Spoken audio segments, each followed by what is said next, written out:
আমাদের শালিকা থানা উপজেলা। এই উপজেলা কিছুদিন আগে আপনার উপজেলা চেয়ারম্যান মানে উপজেলা একটা নির্বাচন অনুষ্ঠিত হয়েছে। সেই নির্বাচনে যাই হোক আমরা ভোটের কাজে অংশগ্রহণ করছিলাম, ভোটের মাঠে গেছিলাম। তো সেখান থেকে আমরা যে বড় ভাইদের সাথে ছিলাম সেই বড় ভাইরা কাজে গেছিল, নির্বাচনের কাজে। গাড়ি ছিল আমার কাছে। আমি বাসায় থেকে এসে খাইছি আপনার আনুমানিক রাত 12:30 বাজে। খেয়ে আমি চলে গেছি গাড়ি নিয়ে বাজারে, পার্টি অফিসে। ওখান থেকে আমি রাত বাজতে তখন দুটো না 1:30 সামথিং বাজে।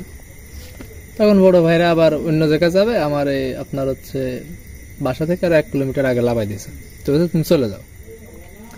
আমি আস্তে আস্তে আসতেছি। তো আসার ক্ষেত্রে আমাদের রাস্তার এখানে আপনার হচ্ছে একটা কালভার্ট আছে, যেটাকে আমাদের আঞ্চলিক ভাষায় ফুয়ন বলে। এই ফুয়নের এখানে এসে হঠাৎ রাস্তার সামনে একটা বিলাই, সাদা বিলাই বসে রয়েছে, নড়েও না চড়েও না। আমি দাঁড়ায় রয়েছি, নলটিও পারতেছি না, সত্যিও পারতেছি না। আমি আগাবো, বিলে নলটিউছে না কিছু না, ফু ফাটতেছি, বিলে কোনো সারা শব্দ নেই, একদম অসাড়ে বিলে দাঁড়ায় রয়েছে আমার সামনের দিক। আমার তো ওই দেখে তো আর বুকি পানি নেই। আমার ফোনে ফ্ল্যাশ অন, আমি কোন রকম ফোনটা অন করে খালি কল দিছি আমার এক বড় ভাই, নাম রমজান ভাই। তাকে আমি কল দিছি, যে বলতেছি ভাই এই অবস্থা, আমি এখন নলটি পারতেছি না, আপনি দ্রুত আসেন। তার কিছুক্ষণ সর্বোচ্চ 2 মিনিটের ভিতরে সে চলে আসছে।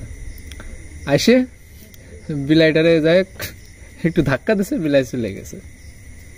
তা আমার জীবনে ওই ভয় পাওয়া, ওর পর থেকে আমার রাত ধরে ওরকম মনে করেন যে একা বেড়ানো বাদ দিয়ে দিছি, মোটেই না।